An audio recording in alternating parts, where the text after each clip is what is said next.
Welcome to the MindKind Men's Wellbeing podcast with your host, Nick Morris. Before we begin, a small disclaimer. This podcast has been partly funded by Walsall Public Health as a part of their mental health wellbeing grant. We are very grateful for their support, but would like to confirm that they have no editorial input into this podcast or its content. The views, thoughts and opinions expressed are the speaker's own and do not represent the views, thoughts or opinions of either the MindKind Projects, Walsall Council or Public Health Walsall, or any other affiliated organisations. The material and information presented here is for general information purposes only and is not presented as medical advice. If you'd like to support or more information around mental health and well-being, please see the links below. Please reach out. You are not alone. Hello and welcome to the MindKind Men's Wellbeing podcast. As always, I'm your host, Nick Morris. I'm a mental health social worker. I am the co-founder and CEO of the MindKind Projects, a mental wellbeing organisation that for a number of years has done a lot of really great and successful work with men, academic researcher, and also most importantly, someone with lived experience of poor mental health and wellbeing. Now, speaking of lived experience, my conversation today is with someone called Peter Allen. Pete, as you'll hear from the podcast, is someone that really kind of brings his authentic self. He's raw, he's authentic, which is what he promised me before the podcast. It's certainly what he delivered. Now, with that comes a lot of wide-ranging discussion around some things that some people might be dealing with, some people might be triggered by. So we're talking substance abuse, we're talking gambling, we're talking, crime and antisocial behaviour. And we are also talking about things like depression and anxiety. And as part of that, within this podcast, Pete expressed some views that aren't necessarily aligned with MindKind, but that's kind of the point of the podcast. We don't really just want to sit here and have someone that completely agrees with everything that we think, because what's the point of that? So I just have to say, professionally and personally, that medication really does have its place when we're talking about mental illness and mental health and well-being. We are not doctors, but research and my own experience tells me that medication can be a really positive thing for a lot of people. So as always, with medication, please consult your doctor when it comes to medication around any kind of health. Really, they're the experts on that. But yeah, as always, just listen, enjoy, comment, subscribe, share, all that good stuff, and just thanks for listening. We appreciate you. Hi, quick plug, quick advertisement. Here at the MindKind Projects, we have created a 6-session mental wellbeing course for men called Strength, and we've chosen that name on purpose, but we'll talk about that in the course. Now, this is a course that is based upon our lived experience. It's based upon the research that we've done, and it's also based upon the direct work that we do with men. And we feel that it could benefit a hell of a lot of people. So if you want some more information on that course, something you can do is completely free. It's from home, funded by Public Health Walsall, and we're big believers in it. It's an absolutely fantastic resource, and I would challenge any man to take this course and not find at least one thing, but probably a lot of things that they can apply to their life for more positive mental well-being. For more information, to sign up, go to mindkindcourses.com, nice and easy. And we'll be launching that in June, but you can sign up now so that we'll let you know exactly when it's coming out. Again, completely free resource, completely free course. Looking forward to have you there. Thanks. Hello and welcome, Pete. Great to have you here. Obviously, we were talking before this, and we said, how are we gonna do the intro? And I think more than anything, it's about, we're here to hear about you, your experiences. So just introduce yourself. Who are you? Well, thank you for having me first. We've been speaking for a while now. Yeah. I've been meaning to come and have me. So, I'm Pete, 34, Yeah. born and raised in Warsaw. I'm a product of the care system. Yeah. When I say product of the care system, I mean, I was born in 89, but I was taken into care in 1991, I believe. Yeah. And I was fostered. Me and my two brothers at the time, taken into care. I was later adopted in 97. Yeah. So from that period, I was with foster parents, so to speak. Yeah. From there, cut a long story short, we'll get into that as we go. I had a good childhood in foster care. Yeah. Later adopted. The people who brought me up, my heroes, my dad, my best mate. Yeah. Could not fault him enough.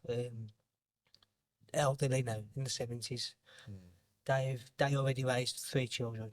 Yeah. So they took on another 2 of their own. So they had 5. Yeah. My dad was a paramedic. My mum was a housewife. So Yeah. while my dad was away, me and my brother would play, so to speak. Yeah. Yeah. And cause a lot of trouble and get into trouble with the police and Yeah. just doing what boys do, playing football, getting into mischief. Yeah. My mum used to hate it, police knocking on the door and good times. I'm laughing, but she'll be going mad. She'll be going mad. So from there, right then, I left school at 15. Yeah. Birthday's in August, so I was a new baby, so to speak. Didn't know what I was going to do. Yeah. Messed around until I was around 17, 18, in and out of labouring jobs and doing jobs I just didn't really have any energy towards, so to speak. Yeah. Yeah. Yeah. And in a nutshell, it was a load of wank, to be Yeah. honest. In a nutshell. In a nutshell, it was a load of wank. Yeah. My mum used to get me up for work and I used to try and scarve the day off and say, "We've got the day off today, Mum." And she used to think, "You lied, get to work." Yeah. So, about 18, 19, I was attending the youth club all through my childhood, you see. Yeah. Met some great people. Warsaw Youth Service. So we used to go to Palsall Youth Club Monday, Tuesday, Thursday and Friday. Best years of my life. Yeah. Because me and the lads, and the girls as well, we'd go there, play a bit of table tennis, go on trips, play pool, watch the football, play table tennis. Yeah. And it was just somewhere where we could go when we was growing up, if we're not throwing eggs at people's windows and... One or the other, yeah? Yeah, so it was a safe space, so to speak. Now I look back at it and I think, why did I do that and why did I do this? But it's part of who you are when you grow up, so to speak. Yeah. That makes sense. Yeah, yeah. So, about 18, 19, all my mates was learning to be electricians, carpenters, and they was going down the career path. And I was working in a factory, I think, at the time for, I think it was £250 a week. Yeah. Which was a lot of money, like, don't get me wrong, but it was just, I was grafting my bollocks off. Yeah, you were earning your money. And I was thinking, you know what? All my mates have got careers. If I lose my job now, I've got to go and do something else. And Yeah. a guy called Ian, Gus, we used to call him, used to look Gus out of EastEnders. Yeah, yeah. No, I'm on about. Yeah, yeah. And I was 16 and I was going through a bit of a rough patch with my foster mum at the time. We didn't really see eye to eye. I think that was just because I was under the feet all the time, really. Yeah. So, Gus, I still call him Gus now. Told me that they was doing a safeguarding course. You got to be 16 to go on it. And Yeah. just a basic safeguarding course, basically. Would you like to go? Yeah. We recommend that you go. It'd be good for you. So I did that. Went to the safeguarding course, and back then it wasn't like now where you have e-learning. Yeah. And it's 1 day or 2 days. We did it over like a week, Yeah. and then I didn't think anything of it. I thought, you know what, I got fuck all else to do. I might as well do it. Yeah, yeah. So I did it, and then a couple of weeks later, there was something called the Ready Steady Summer. It was a youth club mentorship Yeah. for youth workers and voluntary youth. I think I was 17, 18, and he asked me if I'd like to attend because I wasn't working at the time. Yeah. And it didn't pay so much, and like at the time I was thinking, nah, that's gonna be wank. They ain't gonna pay my wages and blah blah blah. Yeah, yeah, yeah, yeah. And he was like, listen, just do it. If you don't like it, you've done it. Mm. And I spent 6 weeks in the summer holidays with couple of guys from Warsaw Youth Service, Yeah. and I mentored a young lad with autism and ADHD. Yeah. Wrote a book for him. It was like a bit of a love story book. Over 6 weeks, what we had to do, Yeah. what he did, and pictures and all sorts. And it went from there. And it was a fantastic experience. Come back, did that 6 weeks. I thought, you know what, I really enjoyed doing that. Yeah. I could do this for a job, playing table tennis and speaking to kids like myself and blah blah blah. Yeah. So, I applied for a sessional youth worker role at Warsaw Youth Club at the age of 19, Yeah. and I think it was 12 hours a week. Mm. Didn't have a clue what I was doing. Didn't think I'd get the job at all, Yeah. but I got it. So Mondays, Tuesdays, and Wednesdays, I was working at the youth club, gaining my experience. Obviously, back then you'd have a CRB, not a DBS, which is a criminal record check. Yeah. You know, and so we had to have that. I had my first aid training. I did all my basic training, and then I did my OCN level 2 youth work, Yeah. which enabled me to work as a qualified youth worker at the time. Yeah. I did that for about 2 years, and again, I was thinking, what's the next steps? How are you gonna develop this? Because you've got something, but you don't know what you're doing. Yeah. How can I expand? And I thought the next thing I'd like to do is probably work in the children's home. You know, because youth club sessional work was a couple of hours a night. You know, children's homes is a lot different. Yeah. Yeah. It was even more different when I actually got in there. So I applied for a job. Yeah. I won't say any company's names because I don't think they should have the airtime. Got ya. To be Say no more. Yeah. Say no more. I don't think they should have the airtime. So I applied for a role as a support worker. Mm. I had my youth club training and my qualifications at the time, which is still not a lot at the minute, but it's the basics to get you through the door. Yeah. Got the job as an RSW, which is a residential support worker, and I then went on an educational, what's the word I'm looking for? Basically completing my mandatory training Yeah. to be a fully qualified support worker. So I did my level 3 qualification, which is an MVQ. I did my fire marshal training. I Yeah. did my personal fitness training. I did the sports and fitness diploma, and then I did my first aid, CPR, trained in paediatrics. So what was it? Because you spoke there about the fact that you were working in factories and you were doing jobs that you just weren't. They didn't fit right. They didn't feel right. And then it sounds like I'll call him Gus. Hello, Gus. I'll call him Gus as well. One, what do you think Gus saw in you to be able to? What was it about you that meant, you know what, you should go on this course? At the time, I think at the time I was speaking to the young kids Yeah. within the youth club who was coming up, and we was 16, 17 at the time. So we was at the age where we was leaving, and all our friends was going off to do jobs, and Yeah. we was leaving school, and we was in jobs and stuff. And I think he just saw, and I don't really know to this day, but if I could pinpoint it, I think he just wanted to give me a chance. Yeah. And that's I can't give you an exact answer, to be honest. And I haven't saw him since, believe it or not. Yeah. I haven't saw him in about 12 years, and I didn't really expect to be talking about him as well. Yeah. But here we are. But yeah, so for that basic safeguarding course, it's led me to where I am now. Yeah. Which is mad, as such as, cause you can do a safeguarding course in like 2 hours, isn't it? Because at the time you were like, what's the point of this? But then to go back and see, actually that was that kind of juncture where everything kind of changed. Oh mate, at the time, me and my brother and my mates was, especially in the snow, we'd be making snowballs and finding my car windows and people's houses, and Yeah.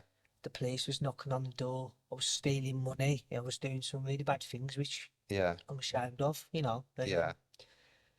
And it opens your eyes as you get older, so to speak. Yeah. I think it's just a learning curve. We did all sorts. I can remember this one trip we went. I think I was 17, and we booked a trip to Brintisilia with the lads from the youth club and the birds as well. Yeah. And we got banned. We was there 2 days. We got banned because we was at no time when everybody went to bed. You know, it was when you with the lads, rides were up. That's it now. Yeah, yeah, and it's carnage, and Yeah, it's so- and it's. I remember that. You I remember that. Yeah, Brintisilia, we used to bang it 2-3 o'clock in the night, get to the kitchen and get the milk and spin it all over the place. just got primal. Yeah, just Yeah, like people watching will be thinking he's daft, but like he's just a At that funny age. experience, man. yeah. Just some of the things we used to do, like just hilarious. And Do you think that helps your work now? Like the fact that yeah, that I guess the word that comes to mind is kind of authenticity. yeah, authentic and raw. And when I started my career working with young people in care with high risk behaviour, Yeah. so from the age of 21 to 34, Mm. sorry, 33, I'm 34 now. That's what I did. So I was working in care homes, Yeah. starting off my residential journey, and I became a manager within 5-6 years. Yeah. For people who think working with young people and people in care is a beautiful thing to do, Yeah. they only see the good, they don't see the bad. Yeah. You know what I mean?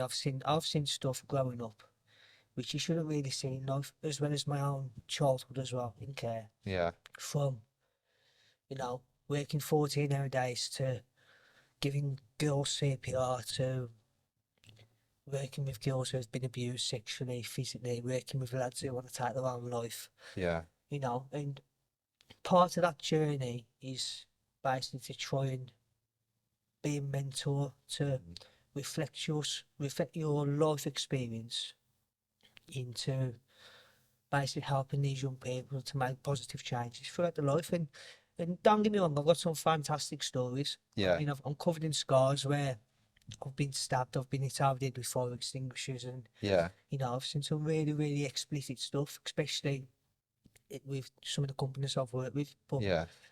as the higher up the ladder you get working with young people in care, you find that it's not about the young people, it's about money, and Yeah. especially directors who just want to get staff in. There's no Because you hear it's super lucrative. there's no care for staff. Yeah. There's no aftercare, there's no therapy for staff. Yeah. Um That must have been really difficult for you, yeah.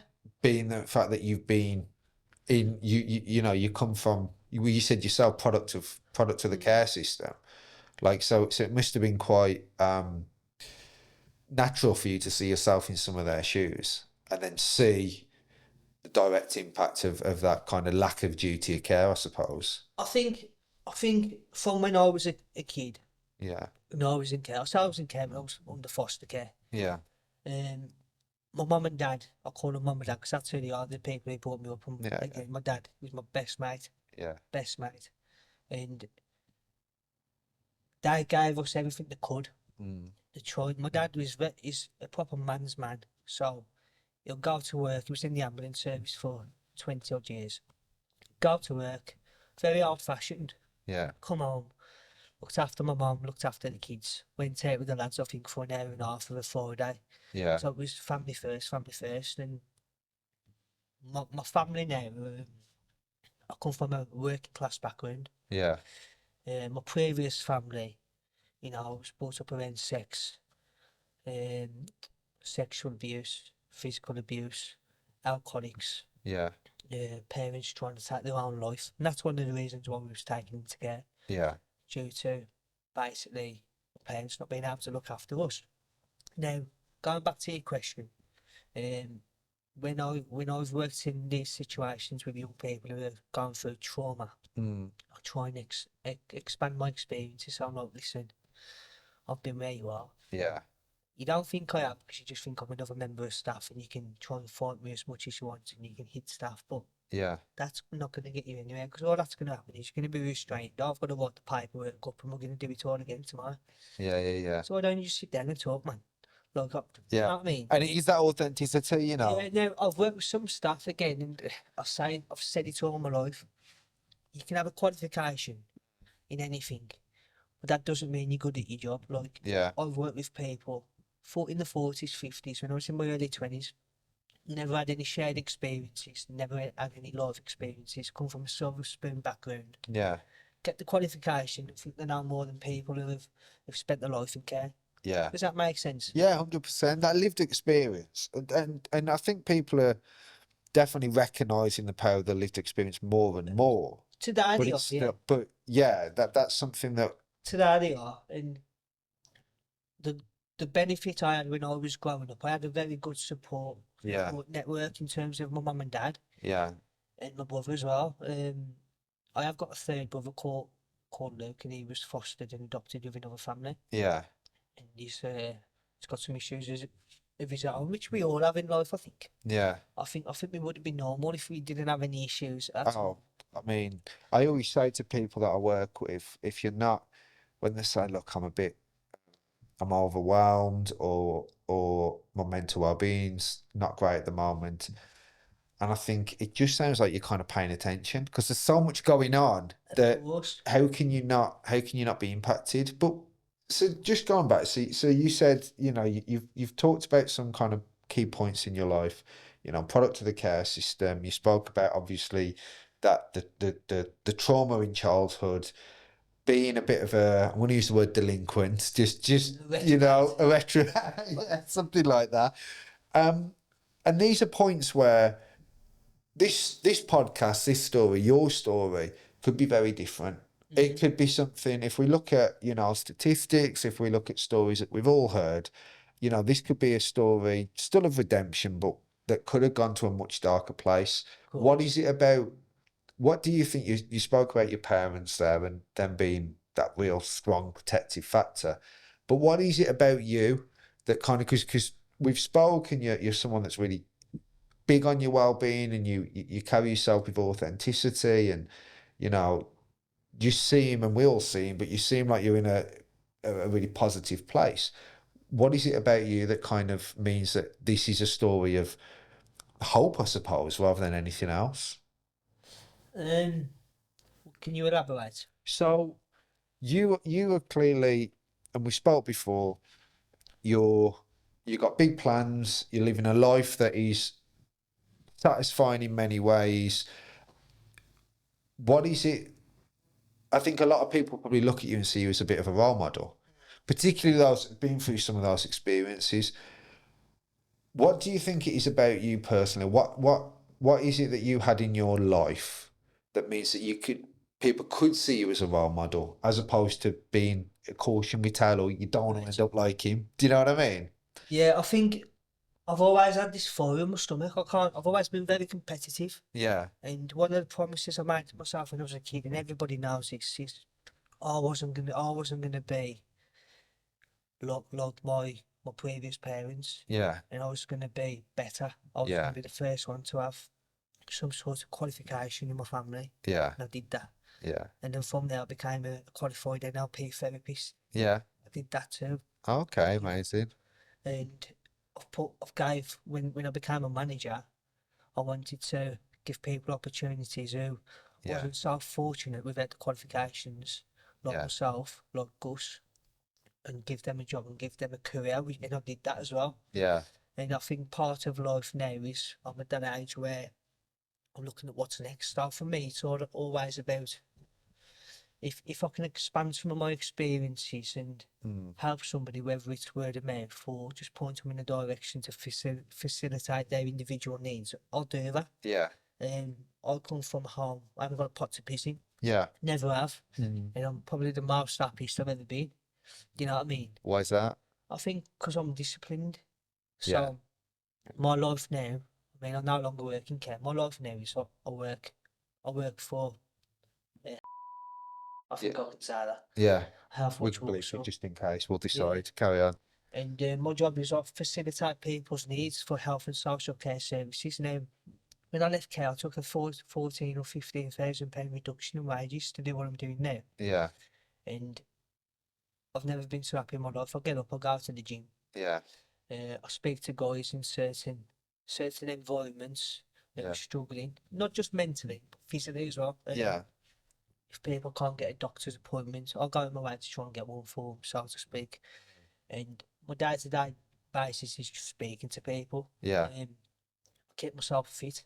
Now, another form of self-help, which I do, is fasting, which we touched Yeah, yeah, touched yeah. on. And a lot of my mates sort of say, what you're starving yourself for, what you're doing that shit for, Yeah. you're trying to lose weight. And I have to try and educate people and try and spread positivity, because fasting is all about healing. So what is it? Talk to me about what does fasting give you? So it gives me mental clarity. So Yeah. I'll eat once a day. Yeah. I'll eat once a day. And then us as humans, we're not supposed to eat 3 times a day. Yeah. So when you think of breakfast and you wake up every morning, you have your breakfast. That's called breakfast because you're breaking the fast. Yeah. Yeah. So it doesn't matter whether you have your breakfast at 10 o'clock or 3 o'clock in the afternoon, you're still breaking your fast. Yeah. Now, if we as humans are supposed to be mammals, we come from mammals, and I thoroughly believe this. Yeah. Your body can go 30 days without food. So if you're eating every 2 to 3 hours, 3 times a day, is Yeah. that hunger or is it addiction? Okay, that's interesting. Does that make sense? Yeah. So it also links to that discipline, yeah? Yeah, so I eat once a day, Yeah. and I've done it for years, and I feel fantastic. Sometimes I'll do a 2 to 3 days fast, Yeah. just liquid, and you have mental clarity. Yeah. Yeah. People would say, "Are you drained? How can you do that? That's not healthy." Yeah. But if you look back in ages, it's more healthy than eating 3 or 4 times a day, and that's why we have an obesity issue. So what about, so there's a, I don't know if you've heard of Jocko Willink. Okay. He's a ex-Marine. He was like high. I'm gonna butcher this, but he's got a book out. He's got a few books out. He's got a podcast. He's really big in the States. And Total Ownership, I think his book's called, or something like that. And one of his sayings, one of his mantras is discipline equals freedom. So the idea is that if you have clear disciplines within your life, that you rules that you almost don't break, there's always exceptions, and that you can show complete discipline, that actually that will unearth the best version of yourself, that will automatically lead you to being a freer version of yourself. And I think that it's quite interesting sometimes, and I know we spoke about this before, is that idea of, I can hear a lot of the times people know some of the things that they generally need to do to make themselves feel better. So, drinking water, consuming the right kinds of food, exercise, going, accessing nature, all these kind of things. Not being on TikTok for 6 hours every evening, all that kind of stuff. But people often say to me, and there's no judgment here, because we're all guilty of doing things that we're not that we know aren't healthy for us. I mean, if you saw my Indian takeout order the other day, it was horrific, and I knew it weren't a good idea.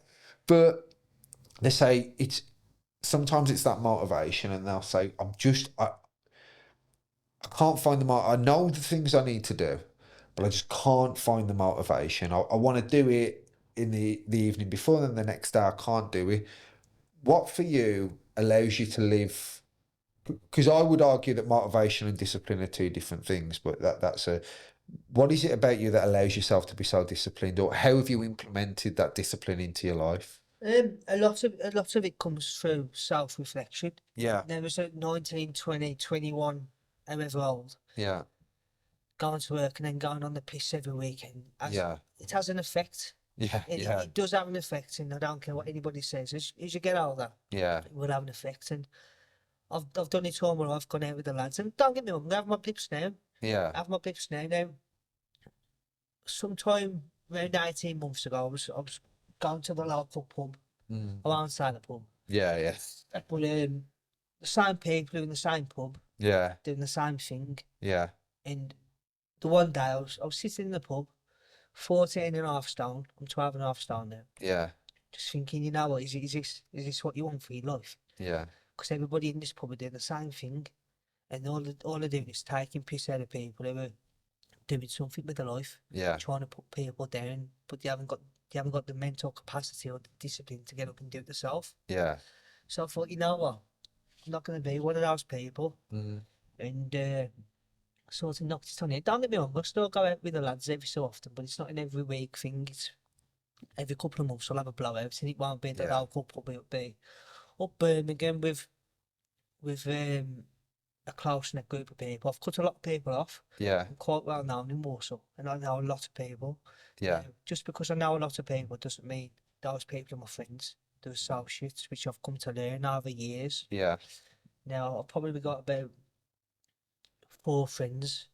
I've also got a family. Yeah. I've got a partner, and Yeah. I've got a son who's 11 and a daughter who's 2. Now, my partner is she's probably gonna kill me, like, but I'm gonna have to say it. Okay. She moans a lot, but most people do. But when I say, This is going on yeah, YouTube, you know. no, it's fine. When I say she moans a lot, what Yeah. I'm saying, she gives me rules and boundaries. Now, Yeah. 18 months ago, I learned a lot about myself where I went off the rails a bit. Yeah. I put my partner through hell. Yeah. You know, going out sleeping with birds and just doing fucking stupid stuff. Yeah. And at 34, when I'm supposed to have a career, I'm supposed to be a role model to other people. Yeah. I need to be able to look after myself. How can I look after other people if I can't look after myself? Yeah. And that's the first thing. It's that responsibility, isn't it? Yeah, man. So she gives me strength. Yeah. Even though she moans and does me, I love her to bits. But Yeah. But she keeps you, it sounds like you have without that accountability. yeah, without her, I'd go off the rails. Yeah. And she knows the only person who can probably talk to me and I'll listen to is my dad. Yeah. Because I hold him in a very high regard, so to speak. And I can't say enough about him, to be honest, because he's Yeah. just love and Yeah. strength and not the words that I use, because I hold him in a high regard. Yeah, I can When tell. when you look at a man and a dad, Yeah. right, and now everybody says it. Yeah. A lot of people say my dad's the best dad in the world. Mhm.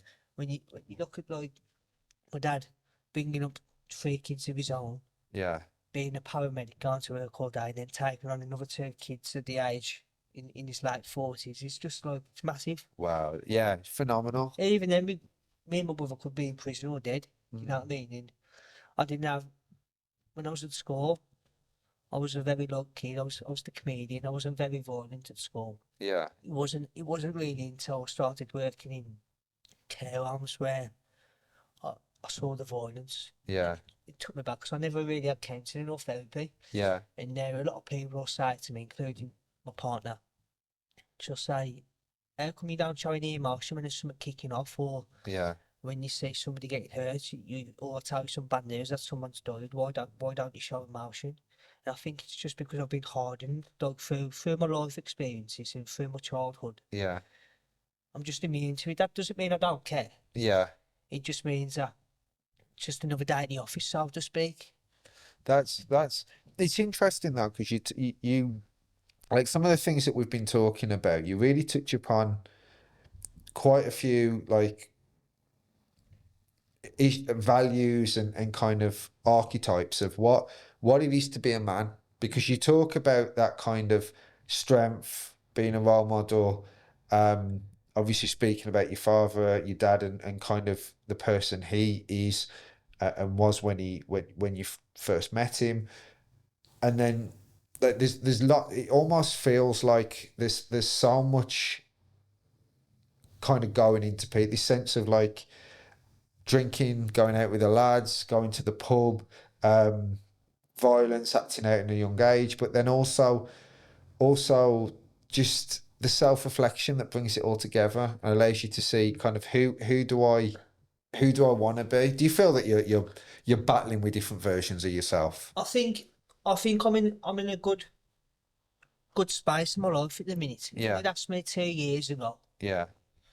well, I couldn't give a fuck, to be honest. Yeah. Say 3-4 years ago, when I was just going to work, going out on the piss, Yeah.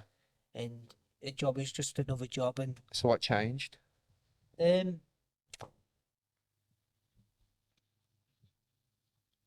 had a good look in the mirror, to be honest. Yeah. A good look in the mirror. Thought, you know what, I'm best. I'm best. I'm best. I perform to my optimum when I'm in shape and I've got mental clarity. Yeah. So with my children, my son's 11. He's my best mate. I don't want him to look at me like I look at my foster parents, my previous family. Yeah. I don't want people to say to my son when he's older, or my daughter, Yeah. but she's very young, where was your childhood? Where was your dad? Yeah. Perfect example. We're a massive boxing family. Yeah. Me, my dad, my brother, and my son. Yeah. And the fight was on, which was this weekend, which we just watched. All my mates went to Birmingham. Yeah. It was going on about it for weeks. Come to Brum, come to Brum. Yeah. No, I've told you now, stop going on. You asking me over and over and over again. Yeah. You know, what you been that for? Why don't you come out and come on the piss and watch the fight with your mates? Yeah. No, because in 20 years' time, when somebody says to my son, where was you when you watched the Undisputed Championship of the World? Yeah. You can say, I watched the song with my dad, just like I did with my dad. That's That makes beautiful. sense. Oh, that's beautiful. Makes That's sense. beautiful. You really, it, man. you strike me as someone that really thinks about, you really reflect on your impact, and also just being, showing up for the world and showing up in the world as the best version of you. I am now. Yeah. I am now. It's took a lot. Don't get me wrong. Yeah. I'll still do things out of, and my partner's mum will tell me all the time. Mm-hmm. The problem is with you, Pete. You'll do something and then you'll think about it later. So I'm trying to move that round at the minute with some NLP stuff and just trying to take my time to do it rather than just say, fuck it, I'm going out. Bit of timeline therapy. Yeah. Instead of just saying, fuck this, I'm going out. And my missus will say, can you just get up and go out? Yeah. We have to plan things when I'm with my mates. Yeah. And I say, well, if my mate messages me tonight, I'm fucking, it just depends on my type of headspace, but the longer I think about it, Yeah. the more I can process information and I'll act out of what's the word I'm looking for? Less instinct and more Diplomatic. Yeah. That makes sense. Yeah, it makes perfect sense. And we're all kind of talk about like metacognition and which is basically a posh way of saying like creating that space between your thoughts and your actions, and having that space and almost full reflection and to make a decision, which NLP is a lot about that kind of having that kind of space. So you are continuing to be on this real journey, and obviously, for many people, the way you carry yourself and the journey you've been on could be a real role model for people. What would be your advice to people that are kind of at the start of that, or you said you look yourself in the mirror. For those that are looking themselves in the mirror right now, and for whatever reason they're not happy with quite what they see, but they're not necessarily feeling empowered to make that change. They're almost thinking there's too much I need to change. What would be your advice to someone like that? Your best teacher is your last mistake. Say that one more time. I want to repeat that. That's amazing. Say that again. Copy what that? Yeah, that's it. I want to copy what. Right. Yeah, do your first. The new MindKind merch. Your best teacher is your last mistake. Yeah. And little steps. Rome wasn't built in a day. Yeah. You can't change everything overnight. Yeah. It's just like exactly like I tell the lads in the gym every single day. Just keep showing up. Yeah. Just keep showing up, man. It doesn't matter if you're 24, 30 stone. You're here. Yeah. You got out of bed and you showed up, man. Yeah. Do you know what I mean? And like, I'll say to the lads, I speak to people in the gym. The most I work in the gym, to be honest. And I'll speak to lads and women. Yeah. About nutrition, about diet, about health and well-being. How they can just self-reflect, even by just chatting. Like, I spoke to a guy the other week about well, I mentioned his name, but he mentioned that his wife of 12 years had met a guy online from America and gone out to America and met him. Yeah. Come home and left him. Wow. And wants to take the kids away. So this guy was a teacher and he's quit his job because he's going through a lot of trauma. Yeah. And it's just like, listen, you know what, mate? The storm, you're going to go through the storm. Yeah. Don't beat around the bush. Yeah. As honest as possible. Anybody who tells you it's going to be easy, it's not. You're going to go through a lot of shit. Yeah. Do you know what I mean? Yeah. It's up to you whether you want to come out the other side or not. If you want to sit and give up, that's on you. What kind of person are you? Yeah. I ain't the person who's going to sit at home Yeah. and fucking watch all the people in the local pub. Yeah. You know, we've got families and kids get to work all week, and all they do is go out on the piss all weekend. I'm not gonna have my son say to his mates, so when I'm dead and I'm gone, Yeah. where was your dad when you was a kid? My son ain't gonna say he was in the pub all the time. He's Yeah. gonna say he was with me. And my daughter, Yeah. he was with me, and we did this and we did that, and I am who I am because of my dad, and that's who I am because of me. Does it ever get, because like I say, you hold yourself to a high standard, which I think is really just hats off to you. I think it's important. Does it ever get too much? Do you ever feel like because we were talking downstairs before we started about self-improvement and how important it is.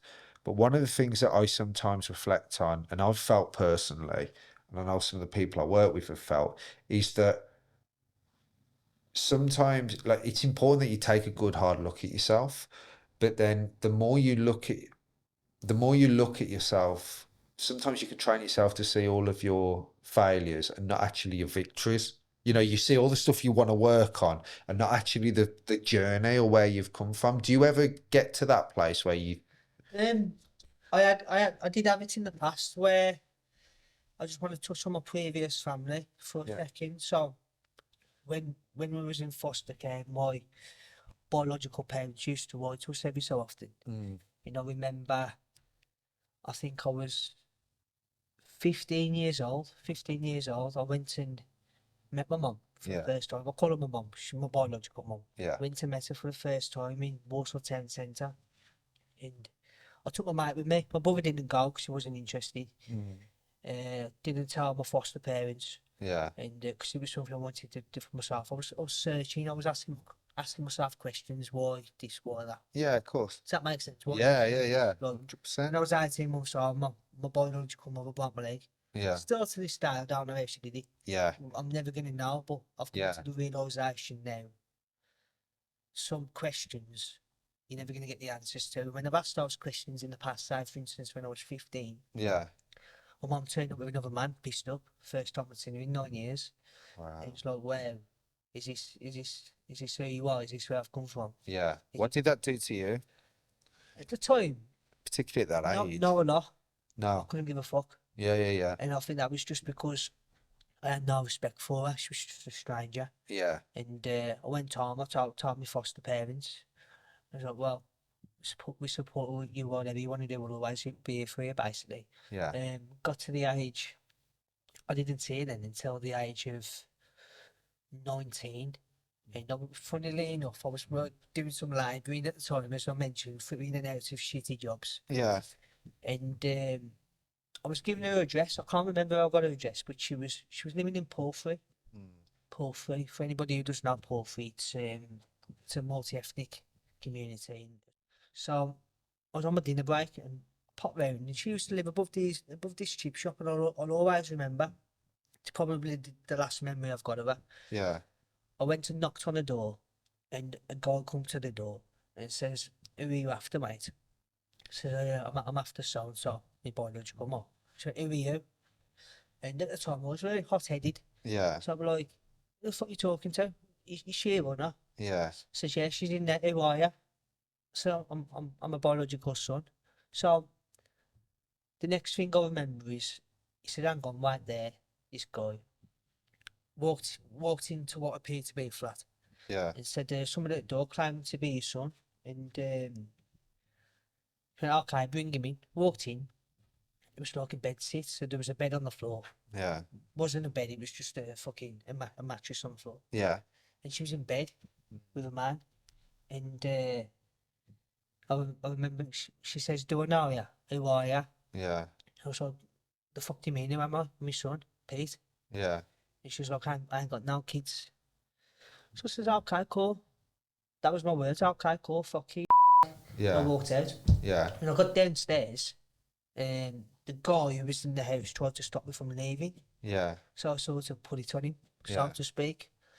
And as I got out, she opened the window and says, Pete, I'm sorry, come back, I didn't know it was you. I was like, fuck off. Yeah. Didn't see her again until she died. So she died at the age 40. I'm 34 now. So She was an alcoholic, Yeah. and very pretty lady, blonde hair, very Yeah. pretty lady years ago. Yeah. But the alcohol killed her. How do you? Because you're telling these stories, and that they have, you know, they have an emotional weight to them. What, you know, for people that didn't even live it. But how do you look back on? How do you view her now, knowing what you know? Because obviously, I'm wondering if being a parent kind of changed your view, and you know, you being the person you are now, and knowing what you know now. What do you, when you think of your biological mom, what do you think? I think knowing what I know now, Yeah. if she was alive today, I'd probably try and help her with the experience and qualifications and connections I've got. Yeah. What I've learned in life Yeah. is the less people you surround yourself with, the less drama. Okay.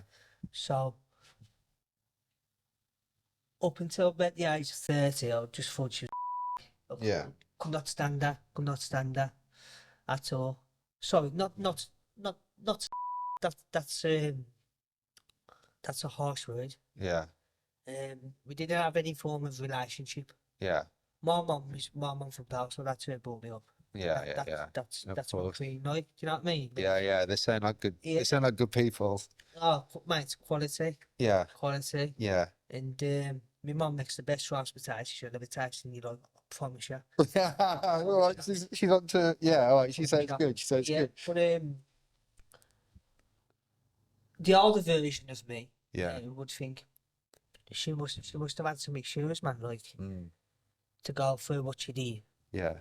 you know, because she had three sons, me, David, and Luke, Yeah. you know, and me and Dave was fostered and adopted to this family. Luke was adopted to that family. Yeah. So you've sort of broke up our family, so to speak. Yeah. So now me and David haven't got a relationship with Luke. Luke's got some issues of his own. Yeah. So I don't think it's fair to talk about, so I won't. But Yeah, my of brother course. Dave, who always brought up with same sort of mindset as me. Very competitive, even at 34 now, he's 30, 32, 33. Yeah. We'll argue every day, Yeah. even across WhatsApp, because it's more of a competitive thing. Yeah. Yeah. Yeah. He's the first person I'd call if anything ever happened. Do you know what I mean? Yeah. Yeah. Yeah. And he's a personal trainer. He's a manager of a personal training fitness centre Oh, it's amazing. for top companies. Who's done well. So really for you, it sounds like, I mean, you can clearly hear the high esteem that you hold your parents with. You know, they sound like amazing people. But and that was clearly a really strong protective factor in you ending up being who you are.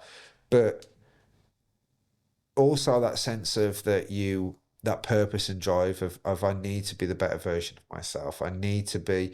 So when your son grows up, when your daughter grows up, what do you think are the lessons that what are the lessons that you would like them to learn from you?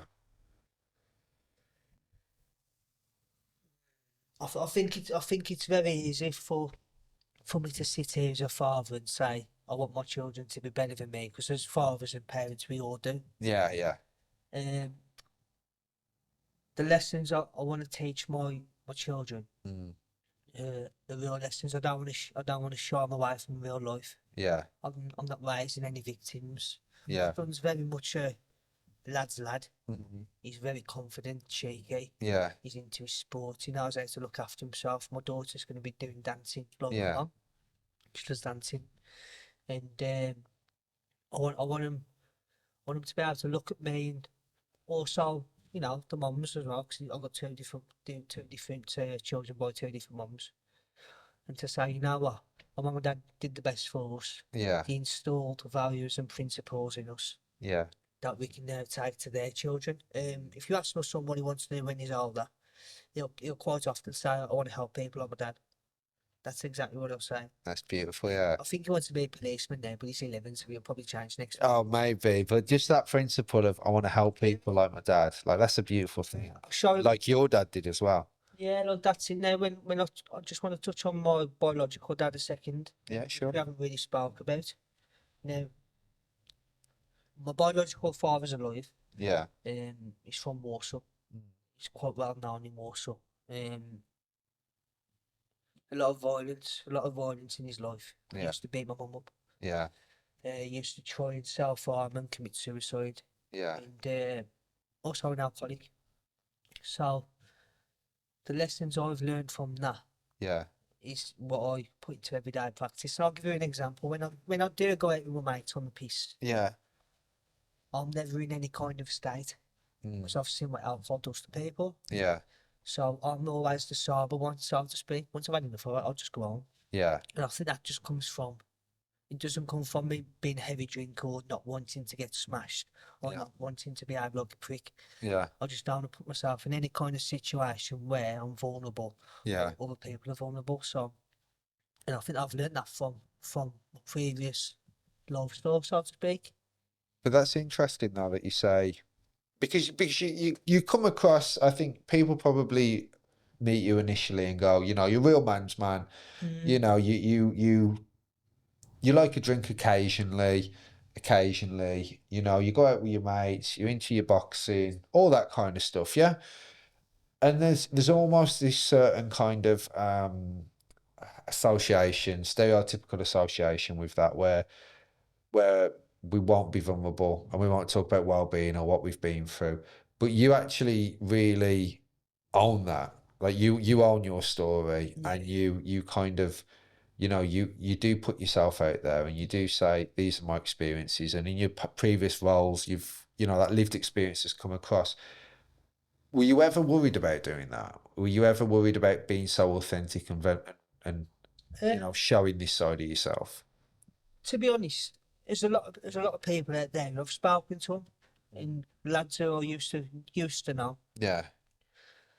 There's always someone in life who will try and put you down, Yeah. trying to do something good. Yeah, Now, totally. when I speak about my story and my journey and what I've done for a living and how many people I've given CPR or put from hanging themselves, Yeah. you know, the reactions I get is, instead of saying, well done, Pete, no, you did good there. You Yeah. saved that kid's life. You're looking for attention. Yeah.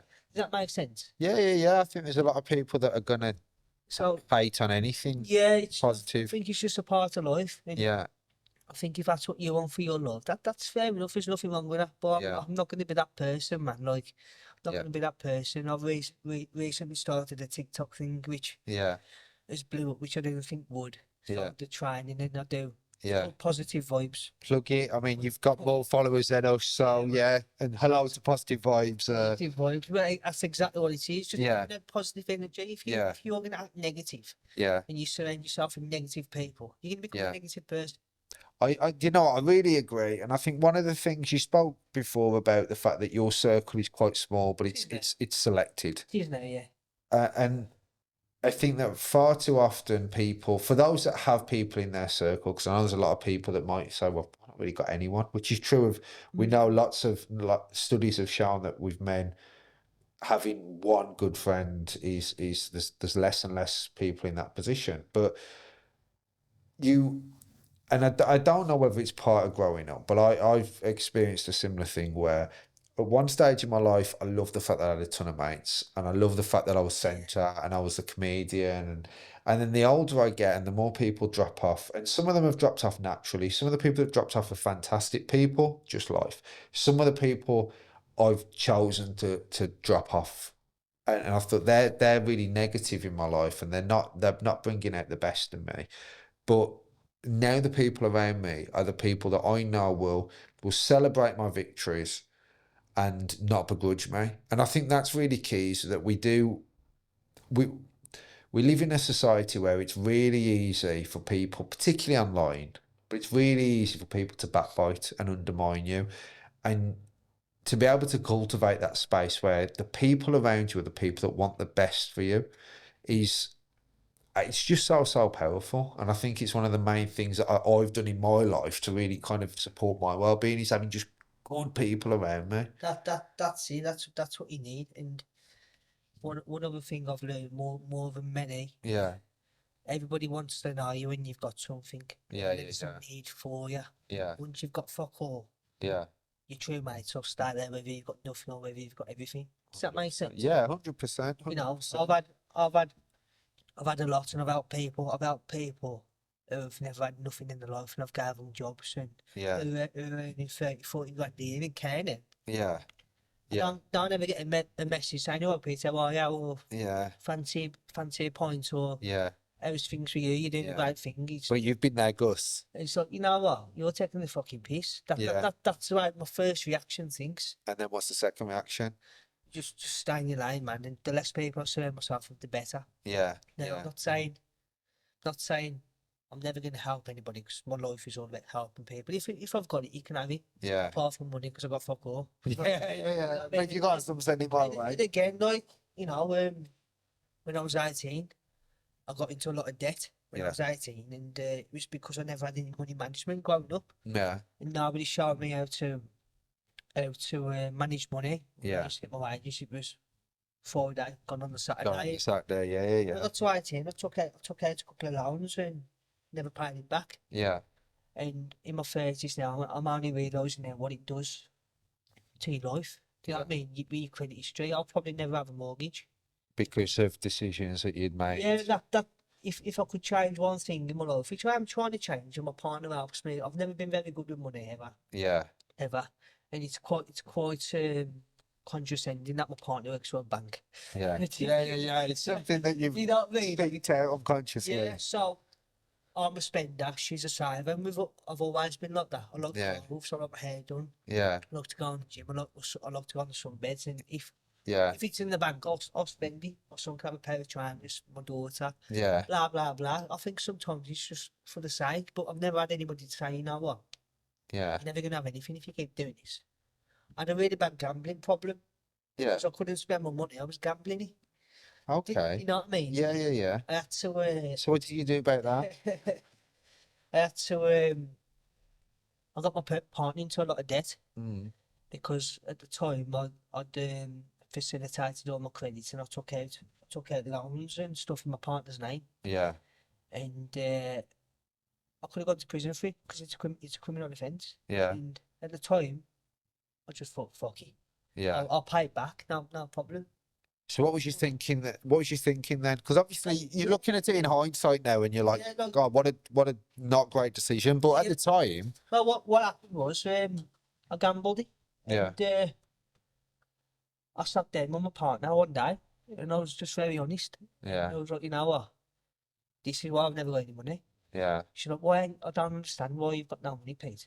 You're going to work and yeah, leaving my mum and dad and her mum and dad. Why you guys never got any money? Yeah. I wasn't saying nothing to anybody. I wasn't telling anybody, because it was a shame thing. yeah, And then I was robbing Peter to pay Paul, so to speak, taking out loans. I got myself into a lot of debt. And yeah, luckily for me, very luckily for me, my partner and her family was very supportive. I sat down with my partner's mum and dad. yeah. One of the most hardest things I've ever I had to can't do. even imagine. And I was just very honest. Yeah, Very honest. I said, look, this is what I've been doing. yeah, And, this is how it is. yeah, Now, I didn't have to come and talk about it, yeah, but I have, and I owe you both an apology, because obviously this is your daughter, and Yeah. obviously you're trusting me with your daughter's life, and I've got a son and a daughter. yeah. So what sort of person does that make me if So, they're looking at me? so what happened then? So they supported me. I won't go into too much about Yeah, it. yeah, I won't go into financial. No, that's fine, that's They fine. supported me, and they still support me. And I had some help. So what I did is I applied for a GameStop account. Yeah, So GameStop, for anybody struggling with gambling addiction, it's a government funded website yeah. where if you sign up to, you can exclude yourself for 5 years, 10 years. Oh, okay. And we'll put that in the show Yeah, notes. it's GameStop. fantastic, and I've done that. So I'm on GameStop, Yeah, and so I can't literally have a bet on my phone, because again, you know what it's like. You pick up your phone when you're at home. It's boom, boom, boom. It's very easy. yeah. All these things are super. I used to go into a bookies on the Saturday and put my £5 bet on the football, Yeah, and that £5 went from £5 on the football to fucking £100 next point of winner on ping pong in some Japanese Yeah. illegal. Yeah, that you have no. It was just that Yeah, that thrill. the fuck's this? Do you know what I Yeah. mean? But So what do you think it was that kind of what was the itch that was scratching? I don't know. I think it was just a fix. Yeah. I can't put my finger on it. A lot of people would say gambling's an illness. Yeah. I never went to therapy. I never went to counselling. I just banned myself Yeah. off GameStop, and I try and incorporate going to the gym and use my time better, because a lot of it was boredom. I think Yeah. boredom. Gym sounds like it's a real uh, it's for your well-being. Gym feels like it's very central. It's a clear. Why do you think, like, what is it that going to the gym or looking after yourself in that way, what does it give you? I think once I've trained and you get the endorphins going, you Yeah. feel a sense of tiredness after you've finished. And Yeah. I go for a sauna. Yeah. I'm going on my haircut or a sunbed, Yeah. and it's just working on myself. It's Self-care. a form of therapy, so Yeah. to speak. Now I don't need to go and see a therapist and tell a therapist what's best for me. I know what's best for me. Yeah. The best thing for me is to be disciplined. Yeah. So without discipline, I'll just go off the rails. How do you stay disciplined? By going to the gym, by going to work, by spending time with my children, by keeping occupied, and What do you say to yourself when, are there ever any times where you don't want to go to the gym, but you go anyway? yeah, and There's probably a few, yeah? and I've been today. I've been this morning. Yeah. I was in the gym. So how do you, because like I said earlier, some people will say it's the motivation and sometimes it's waning. For you, it feels like it's a habit, which is very different from it's something that you have to do. How do you build that kind of, you know, I can't not do this? How do you build that really healthy habit into your life? What would be your advice to people? Because it feels like something that's really embedded in your life. Us as humans, right, and I don't care what anybody says, we all possess Yeah, the power to retrain your brain yeah, through physical activity or mental activity. We don't need medication. I'm a firm believer we don't need medication for depression yeah, or anxiety, or some people it might work. However, all you're gonna do is contain the behaviour, I call it. yeah, You're not getting to the root of the problem and changing. So yeah. I'll give you a perfect example. I went to the gym last week, and as silly as it sounds, I had to do a cardio week Yeah, because I put on a bit of tin about the week before just by eating shit. yeah. So my weekend, I thought, I'm going to do cardio all week, and I'm going to make sure I do 15 to 20,000 steps a day on the phone. Yeah, I'll go to bed. yeah, So the one day I was on the cross trainer. I had the cross. I hate it, mate. yeah. Have you been on a cross trainer? Yeah. It's Yeah. not much. I'm not. Some people love it. I'm not. Well, It's not my thing. I was on there 5 minutes, and my brain was telling me, "This is fucking rank. You got to get off here." Yeah, So I made myself stand the cross trainer for an hour and a half to punish myself. yeah, And people say, "What did you do that for?" yeah, That's a bit fucking stupid. yeah, I says, "No, I did it because I know next time I don't want to go on it. I know what's going to happen. yeah. I'm going to have to stay on there." So it's all about that discipline for you. Yeah, Yeah. if that makes sense. We let boundaries and rules, mate. I'll go off the rails. You have this self-awareness that's like, because look, not everyone, that sense of you have to stand the cluster. I don't, in my personal and professional opinion, I don't think that works for everyone. No, What does work, I would say though, is having that kind of, having that self-knowledge and actually taking the time to look in the mirror and have that kind of understanding of yourself. And I think that what I'm getting from you is a sense that you really, whether it's comfortable or uncomfortable, you will look at yourself in a really honest way. But not only will you look at yourself in an honest way, but you'll also be, like you said, responsible, disciplined, and take accountability. Like you've put yourself in situations like with your in-laws and being honest and open and saying, this is what's happened financially. Like in order, you just seem to live your life in a way that is very kind of honest and open. I have to now, and don't get me wrong, I will say it because people who are going to look at this are going to say it's full of shit. Yeah, So I have been a compulsive liar. yeah, It's something I can totally own. yeah, Do you know what I mean? It's like one of my foster sisters. we haven't really got a relationship Yeah. due to obviously my life, and obviously she's probably just fed up with my shit. To be Yeah. honest, I don't blame her. Yeah. Do you know what I mean? Like, and that's probably one of the regrets I've got, is not having a relationship with her. Yeah. But again, self-reflection.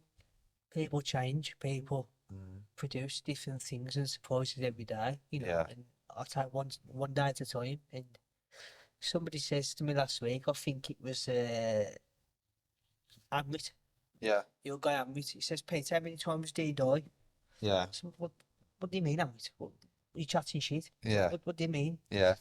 He says, you die once, don't you? I said, yeah. He says, well, how many times do you live? Yeah. I said, once. He says, yeah, but how many times do you wake up every morning? I says, well, it's 365 days, isn't it? He says, well, you wake up, so why do you take every day for granted? Yeah. You only die once, you're never coming back. Yeah. Does that make sense? Yeah. I think that sense of I guess, and that's a very ambit thing, ambit way to put it, that is.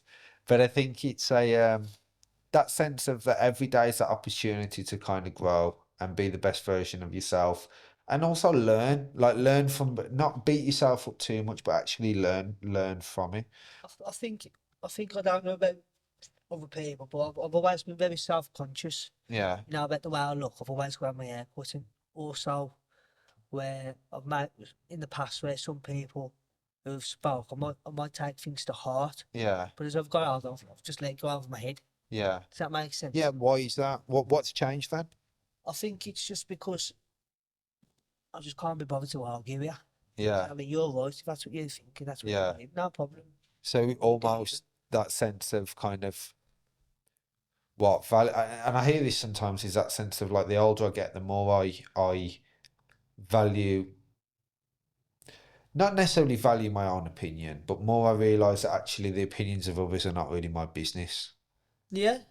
And it's kind of up to them. Just, I'm not sure what time we're on, but I think we've been going for some time. Before we wrap it up, like I said, you come in and you promised me before, you're like, look, Nick, I'm going to be raw, I'm going to be honest, and you've done that, and I respect it, because I think there needs to be raw and honest conversations, and I think you being your authentic self, a lot of people are going to watch this and go, oh, I've not heard it in that way, or actually, you know, they're going to take something from it just from you being you. But what would your just wrapping this up now, what would you say your advice is to other people from the lessons? And there's many lessons, and you've been through many experiences. What would you say are like the main lessons? What would be the things that you would say to other people that might be going through their own battles, might be experiencing, might be drinking of the weekend, might have, you know, been a product of care, might have had real issues with a biological, just this kind of trauma and these experiences? What would be your main message to other people? Um, if you want to change for yourself, change has to come from within. Yeah. You can take a horse to water. Yeah. You can't make it drink the water, so to speak. Yeah. So, if you're struggling in life, whether or not it's through drinking, drugs, gambling, surrounding yourself with fucking stupid people, Yeah. I can only give my own account of what I did, and that was cut all the negative shit out. Yeah. Cut all the negative people out. Association is key. Yeah. So, if you're going out doing drugs, Yeah. stop going out with people who do drugs. Yeah. If you're going out drinking every weekend, try and go out once a month. You know, get yourself in a habit and a routine. Routine is key. Yeah. Get yourself in some form of hobby Yeah. where it's not drinking, because it's very easy to say, let's get to the foot point. Yeah. But do you ever hear anybody say, fancy going for a game of table tennis? Yeah. Chat. You don't hear it. I think No, it's you the don't. private thing. Yeah. And that's what I'm trying to create with my upcoming projects. Man, You know. we're here for it. We'll definitely push it. I think it's interesting, you know, you talk about those habits, and you talk about that. Yeah, I think habits is absolutely key. You also speak about taking ownership, I suppose, and I think that's, I said to you previously, and I say it to loads of the people that I work with, that the way you are feeling right now may not, or what you've been through may not be, or your mental health, your well-being, it may not be your fault, so to speak. Things could have happened to you, trauma, there's things that you've been through, but it is your responsibility.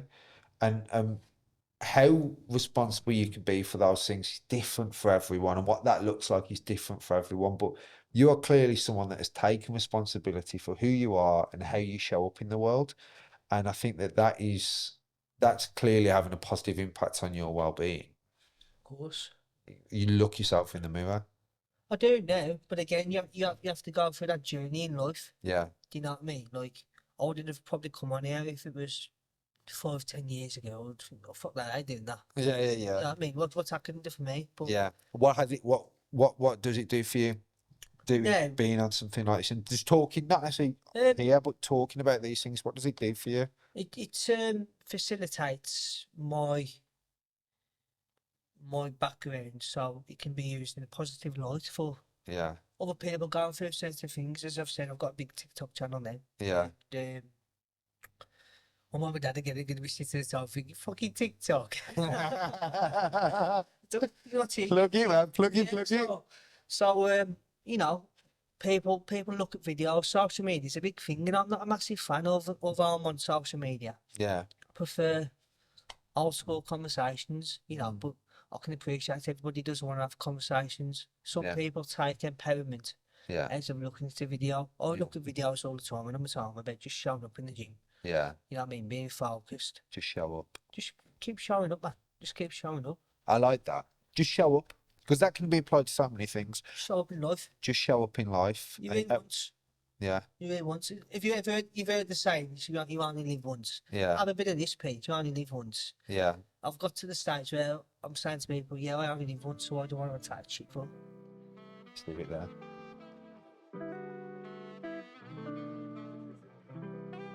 Thank you for listening to the MindKind Men's Wellbeing Podcast. I hope to see you next time.